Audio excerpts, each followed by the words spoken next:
I was going to ask you about the practices itself. So if you can help us understand, because anxiety is something I have experienced for firsthand. One of my friends used to suffer from anxiety attacks, Hmm. and I have seen him the way it used to take over his mind and body, and in the terrible condition he used to be.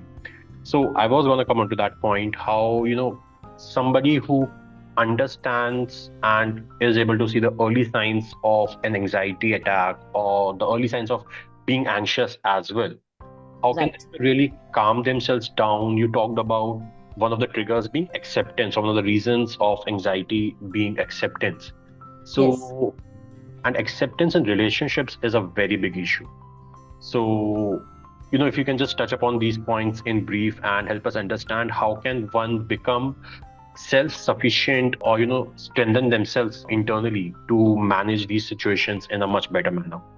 Absolutely.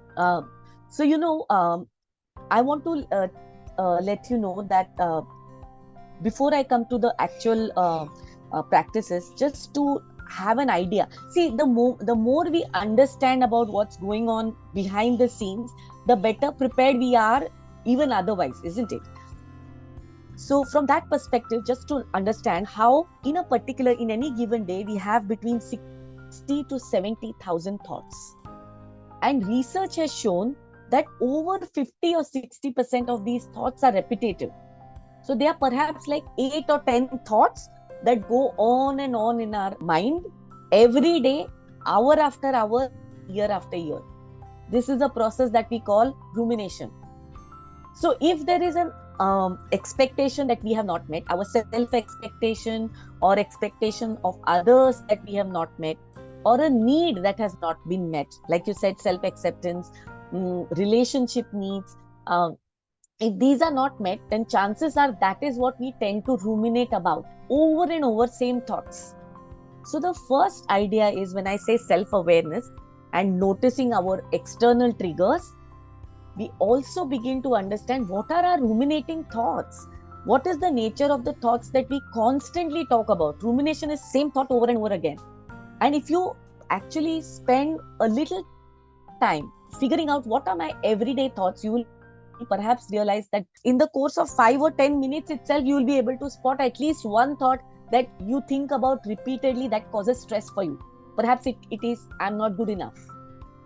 It could be, what are others thinking of me? Yep. It could be that I cannot present myself very well.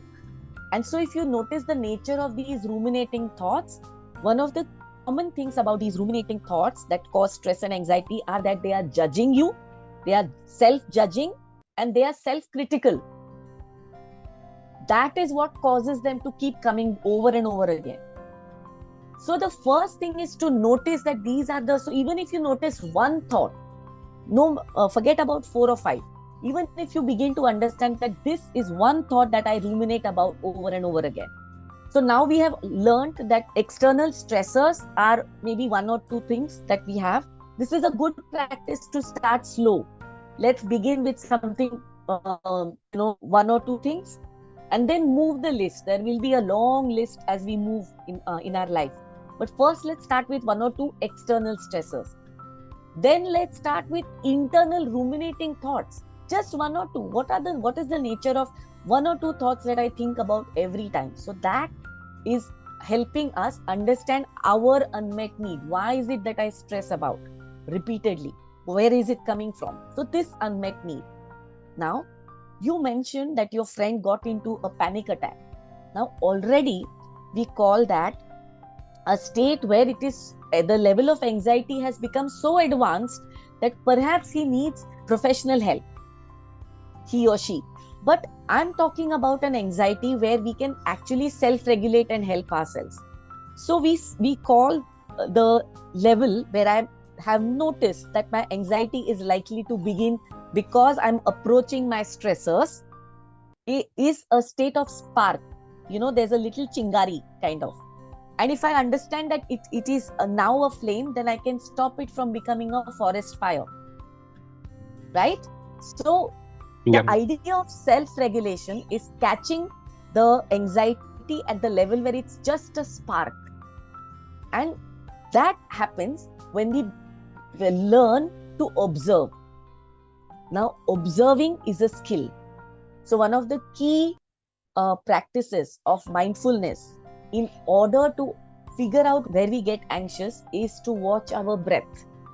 The object of our meditation in this case is watching our breath. So why the breath? Okay. The breath, because the breath is always, when we are alive when we are breathing, isn't it? So the breath is always with us. The second thing is, the breath is a good indicator telling us the state of our being in this moment. How? When I'm angry, what is the nature of my breath? It becomes short. As compared to when I'm at peace, when my breath is also long and fluid. When I'm angry, stressed, my breath is short and sharp. When I'm, feeling a fear, perhaps my breath is unsteady. So when I'm not changing. So if my breath is, for example, unsteady, I'm not watching my breath and making it steady deliberately. I'm not putting any effort, in fact, except noticing. Mindfulness is, remember what I said, mindfulness is simply noticing and becoming aware of, not making any changes. But the effort is to not judge, not tell, it is unconditional. So I'm not telling myself, oh, I'm in fear, I'm, how I'm a coward all the time because right now I'm feeling fear or anxiety, or how every time I keep expecting this, that's why I'm in this state right now. So no narrative happening around the watching. So first of all, bringing myself to a state where I'm simply watching my breath as it's coming in and going out. Now, as you can imagine, for beginners, and for many years, in fact, not just for beginners, I have put in 2 decades of meditation practice. And for me also, I need cushion time, sitting in meditation posture for some time to make sure my thoughts and my awareness is focused on my breath, because that's a practice. Once we reach some minimum level of skill in watching my breath, then my breath can actually give its own wisdom for me to understand where I am. And the moment I begin watching my breath, automatically my breath slows down. This is a fact. It's a scientifically proven thing. Simply watching my breath, I can lower my level of anxiety, fear, whatever negative emotion that I may be facing, provided I'm not already in the grip of it. That's why it's so important to catch it early. So once I learn this skill of watching my breath is the bridge between mind and body. By watching my breath, I'm managing my body reactions, because otherwise there's no other way. See, most of our responses of heartbeats, the blood rushing to our head, all of these are unconscious responses of the body. I can't tell my heart to beat slower. I can't ask my blood not to rush to my head. But I can watch my breath and reverse what's happening in my body through my breath. So that's a very important foundational practice of mindfulness, of watching breath. There are other techniques which I'm going to quickly go through. 2 other very important resiliency techniques. Yeah. 2 important resiliency techniques. And I would like to speak about resiliency by letting us first understand what it means.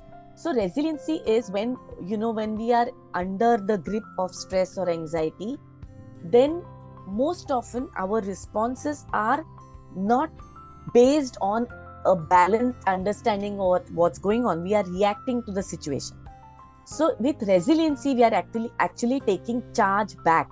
So resiliency is having this ability to have a more regulated, balanced response to a challenging situation. One of the techniques to bring ourselves back into resiliency is what we call grounding. Grounding is such a simple technique, and it can you and me can practice this as we are sitting and go with what I'm saying and see if it's making a difference. So as you're sitting in your chair, you can actually plant your feet firmly on the ground. And our feet are otherwise, when we are sitting, also on the ground only. Our feet are not in the air, but now we are talking consciously placing our feet firmly on the ground. So you can do that now. Just feel the feet firmly on the ground. and bring our mind to the feet on the ground. So bringing that awareness and attention to grounding is what I'm talking about right now. When we bring our attention to our feet, then we begin to notice perhaps a sense of gravity, supported on the ground because our feet are there, they're placed over there. You'll see your pelvic bones on the cushion. There again, there is a sense of support and security coming. We place our attention on these spots, our feet on the ground, our pelvic bones on the cushion, our back against the back cushion of the chair perhaps. Then that grounding is tapping into our senses and creating safety by bringing our mind back into the body, taking it away from our ruminating thoughts and anxiety back into the body. Now, we should simply watch what's happening. And by putting our mind into the grounding for the next 30 seconds, find out if there is a difference between the way our thoughts were rushing around before to now when we are placing our thoughts consciously into our body, looking for the safety. So that's one technique. Simply taking our rushing thoughts and mind energy, which is so restless, placing them on our feet and letting it be there. So our mental direction is on the feet and on the places as we sit on the support areas that we are facing. But where is the support coming from? It's coming from the body. So we are dropping down into our body and sensory motor practice therefore. The second is something that we call tracking. Tracking is another practice that drops our mind back into our bodies, actually finding a connection with our body. Because when we are anxious and stressful, we are disconnected from our bodies. So this is a simple, powerful technique to put our minds back into the body, finding that connection. And perhaps at this moment, if I'm asking you to look into which area of the body can you sense most, where are the sensations the most? So you might notice that the sensations are the most in your lower back, perhaps the shoulders, there is a little bit of stress there. Sometimes we feel sensations mostly in our belly. If we are not finding sensations anywhere, then mostly it's easier to find them in the palms of our hands, the soles of our feet, or on our forehead or our scalp.